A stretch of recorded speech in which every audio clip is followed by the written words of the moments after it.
इस सारे गाइडेंस दीजिए कि ठीक है उनके पास बहुत असला था, वो फ़ौज में उनके पास ज़्यादा थी, उनके पास टेक्नोलॉजी ज़्यादा थी, लेकिन उनके पास राफेल भी थे और उनके पास जो इंडिया ये कहा करता था और अब भी वो दावा करता है कि हमारे पास आईटी की जो टेक्नोलॉजी है वो कहीं किसी और के पास नहीं है। फिर हमने उनका 70% सिस्टम जैम कर दिया, हमने उनकी जो वो मिलिट्री सैटेलाइट जैम कर दी, हमने राफेल गिरा दिए। ये क्या था पाकिस्तान के पास, कौन सी टेक्नोलॉजी थी, कहाँ से आई थी? जी जी जी जी, मैं उससे एक सबक भी हासिल कर रहा हूँ जो मैं चाहता हूँ हिंदुस्तान समझ जाए कि अब अगर ये ज़माना आ गया है कि एयरफोर्स पाकिस्तान ने डोमिनेंस 35 या 40 मिनट में हासिल किया। 65 वॉर में हमें 5 दिन लगे थे। हमारी बड़ी ज़बरदस्त एयरफोर्स ट्रेंड थी। Great hero of Pakistan air marshal Asghar Khan, उन्होंने तैयारी की थी और 5 दिन पहले एयर मार्शल नूर खान, वो भी हीरो हैं, उन्होंने टेक ओवर किया था। इन 2 हीरोज़ ने एयरफोर्स में को ट्रेनिंग की। वो तो पहले थे एयर मार्शल असगर खान। तो ये 5 दिन लगे थे हमें, और हमारी जहाज़ भी हमने अच्छे थे, ट्रेनिंग कमाल की थी। अब के हमें 35 मिनट लगे एयर डोमिनेंस अचीव करने में। और आपने निक रॉबर्टसन का जिक्र किया, डेली टेलीग्राफ के एक रिपोर्टर ने, जो डिफेंस रिपोर्टर है, उसने ये कहा है कि जिस तरीके से जैम करके पाकिस्तान ने तबाही मचा दी हिंदुस्तान में कि उनके अंधे हो गए जहाज़ जो थे रेडार से, तो उनको होश के नाखून लेने चाहिए। पहले कुछ बोलते नहीं थे, हमने जो दावा किया कि हमने 5 जहाज़ गिराए हैं, अब तो 6 कहा जा रहा है, और उनमें से 3 राफेल थे, वो डिनाई नहीं कर रहे। तो इसका मतलब यह है कि अब अगर फिर भी वो नहीं समझते कि क्या बात है, तो आप पूछ रहे हैं क्या बात थी जिससे वो घबरा गए। मैं नहीं मानता कि कोई ये उनको थ्रेट थी। अमेरिका ने बताया किसी ने कि पाकिस्तान अपने न्यूक्लियर वेपन्स मूव कर रहा है। अगर ये हुआ तो ये कवर स्टोरी होगी इंडिया की। मैं नहीं समझता। मैं ख्याल है असल में जो गैर उनके तवक्को ही नहीं थी कि किस किस्म की ये जो वॉर हुई है, जिसमें उनकी साइट्स को जैम कर दिया, रेडार के वो असरअंदाज हो गए, उनकी कोई 75-70 साइट्स जो हैं वो उनको हैक कर लिया गया, और उनके जहाज़ ऐसे मारे गए कि उनका पता भी नहीं लगा। वो तो अंधे हो गए बेचारे। उनका पायलट जो है उसको समझ नहीं आई कि करे क्या, इस तेज़ी में उनके जहाज़ आए हैं। तो मेरा ये ख्याल है कि अमेरिका ने भी मॉनिटर किया होगा और इंडिया ने भी, तो नेचुरली इंडिया तो रिसीविंग एंड पे था। एक चीज़ ज़रूर थी, एक चीज़ ज़रूर थी कि उस वक्त ये ज़रूर सदर ट्रंप को जो है ये भी खबर आई है कि उनको ये रिपोर्ट ज़रूर दी गई थी कि वहाँ जिस मुल्क की टेक्नोलॉजी भारत इस्तेमाल कर रहा है, यानी कि इजराइल, अगर ये वार बढ़ती है, जो कि बढ़ रही थी और पाकिस्तान ताबड़तोड़ हमले कर रहा था, वहाँ पर तबाही मची हुई थी, ये आगे हमले जो है किसी और मुल्क में भी मुंतकिल हो सकते हैं। इसलिए फौरी तौर पर जो अमेरिका है उसने फौरी तौर पर इंटरवेंशन करके इस चीज़ को रोका, क्योंकि पहले तो वो कह रहे थे हमारा कोई लेना देना ही नहीं है, पहले तो इंडिया के साथ लग रहे थे, उनका ताल्लुकात हो रहा था।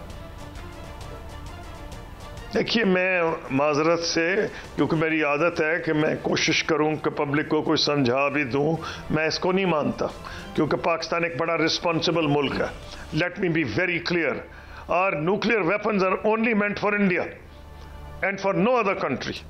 ये लोगों को पसंद आए बात या नहीं, क्योंकि ये बड़ी, हम एक रिस्पॉन्सिबल न्यूक्लियर पावर के लिए सबसे ज़्यादा रिस्पॉन्स, और हम इतने ज़्यादा रिस्पॉन्सिबल हैं कि हमने कई कॉन्फ्रेंसेस में, मैं नाम नहीं लेता, दुनिया को बताया है इंटरनेशनल एटॉमिक एनर्जी के अलावा कि हाउ रिस्पॉन्सिबल वी आर। तो मैं ये नहीं कहना चाहता कि खुदा न खास्ता हम अब कुछ और करने वाले थे। ये आप अंदाजे ये ज़रूर लगा सकते हैं कि उनको ख़तरा था कि ऑलरेडी जो इजरायली लॉइटरिंग मुनिशन थी पाकिस्तान के लिए, वो कोई तबाही नहीं मचा सकी। जो पाकिस्तान के लॉइटरिंग मुनिशन थे वो उन्होंने कमाल कर दिया हिंदुस्तान में, और 2 रातें तो ऐसी थीं कि जिनको ये ख्याल था पहले और पता नहीं चलता था कि जंग कैसे की जाती है, वो तो हैरान हो गए हिंदुस्तान में, राजस्थान से लेके नॉर्थ इंडिया तक, कि भाई ये तो हमारे लिए भी आफत होगी। कर्फ्यू लग गए हैं, अंधेरे हो गए हैं, सायरन्स बज रहे हैं, ऊपर जुगनू की तरह और आवाज़ें आ रही हैं और जुगनू की तरह चमक रहे हैं ड्रोन्स। तो ये जब ऐसे लग रहा था, मैंने देखा है कि तो वाकई जंग का समा पूरे हिंदुस्तान में फैल गया था। तो एक तो वो जो तहफ़्फ़ुज़ का, आदम तहफ़्फ़ुज़ का एक जो होता है ना, उनका ख्याल था कि इजराइल के हमारे पास आ गए हैं तो हमने जी कमाल कर दिया, उनके गिराए गए। हमने जो यूज़ किया रात को किए तो उसका मंजर ही और था। तो मैं ये समझ रहा हूँ कि उनको अंदाज़ा हो गया कि ये कोई रवायती जंग नहीं रही, ये तो कहानी और हो गई है। हमारे रेडार जैम हो रहे हैं, हमारी साइट्स हैक हो रही हैं, साइबर वॉरफेयर में हम बहुत आगे निकल गए हैं। अच्छा, क्योंकि मैं चाहता हूँ थोड़ा ही वक्त है आज, क्योंकि आप मसरूफ़ हैं। कसूरी साहब मान ही नहीं रहा था इंडिया के मसला, कश्मीर भी कोई कश्मीर का मसला है, और फिर आप वो तीसरे मुल्क में, गैर जानबदार मुल्क में जो नेगोशिएशन पे यानी मान गया। ये कितनी बड़ी फतह है पाकिस्तान की, and how come India change it's stands? जब हिंदुस्तान में रिस्पॉन्सिबल हुकूमत थी, जब उनके लीडर स्टेट्समैन थे, वाजपेयी साहब हालांकि बीजेपी के थे, उनसे मैंने डील किया है, और मनमोहन सिंह साहब कांग्रेस के थे, तो उनको इस बात की समझ थी जो इनको नहीं। वाजपेयी साहब ने कहा था you can change your friends but not your neighbours. इनको ये नहीं समझ थी, ये गुरूर तकब्बुर में पागल हो गए थे, ये अपनी हिंदुत्व की जो नशे में आ गए थे, बदमस्त हाथियों की तरह। इनका ये ख्याल था हम बड़ी इकोनॉमी है, हम ये करेंगे, हम वो कर देंगे। वो उनको समझ थी और इनको अब समझ आ जाएगी। उनके दौर में मैं आपको बताता हूँ कि टॉक्स हमारी हो रही थी, 30 महीने हमारी टॉक्स हुई हैं न्यूट्रल मकामात पर, कभी बैंकॉक, कभी अबू धाबी, कभी दुबई, कभी लंदन। तो ये अब वहाँ वापस आएंगे जहाँ इनसे पहले लोग नतीजे पहुंच गए थे कि बस पाकिस्तान से बगैर किए बातचीत ना तो भारत अपना मकाम हासिल कर सकेगा जो उसकी ख्वाहिश है, और कश्मीर का मसला हल नहीं होगा without an agreement and talks. ये हुकूमत आई है जिसने किया, और कब शुरू किया उसकी हिस्ट्री भी बड़ी क्लियर है।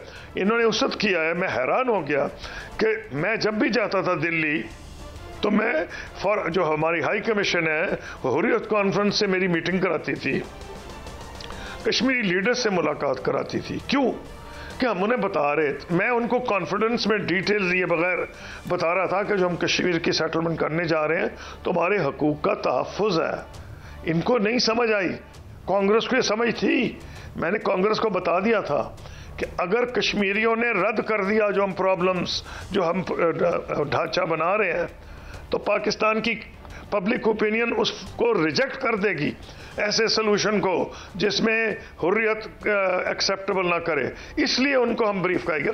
इन्हें इतने अजीब और गरीब लोग हैं कि मोदी साहब की हुकूमत ने कहा अच्छा आप क्यों, कोई हमारे मिनिस्टर जा रहे थे मेरे बाद, तो एम्बेसडर कोशिश कर रहा था कि इनसे मीटिंग करवाने की कोशिश करे, तो मोदी साहब ने कहा अगर वो होगी तो नहीं आए टॉक्स होंगी। सर गाइडेंस चाहिए। आपने फरमाया है कि मोदी हुकूमत भी समझ जाएगी। मोदी हुकूमत तो अभी तक शायद नहीं समझ रही, क्योंकि उन्होंने आज भी आपने जो है वो 35 एयरपोर्ट उनके बंद हैं, और उसी तरह वहाँ पर जो है वो अनरेस्ट है, वो सीज़ फायर तो कर दिया, लेकिन लगता नहीं है कि उन पर जो है वो इत्मीनान किया जाए। दूसरी जानिब देखिए वहाँ पर जितना मीडिया है, जो खास उनके सहाफ़ी हैं जिस पर मोदी जो है बड़ा इत्मीनान करता है, वो आज भी इस्लामिक ममालिक को गालियाँ दे रहे हैं कि उन्होंने पाकिस्तान का जो है साथ दिया। इसका मतलब ये है कि पाकिस्तान के साथ साथ वो तमाम ममालिक को शामिल कर रहे हैं, और जंगी जुनून इतना बढ़ चुका है कि ये बड़ी ग्रेट गेम का हिस्सा था जो कि मुकम्मल ना हो सकी, जो कि फेल हो गई, लेकिन अब भी वो इसको मुकम्मल करने के दरपे है। देखिए मेरी बात सुने, हिंदुस्तान एक चीज़ आप पल्ले बांध लें, मैंने डील किया है। हिंदुस्तान में कोई ऐसे बेवकूफ़ लोग भी आ गए थे जो मीटिंग्स में तो मुझे नहीं कहते थे, जो ये हो रही है ना जो हमारी ट्रैक टू टॉक्स हैं,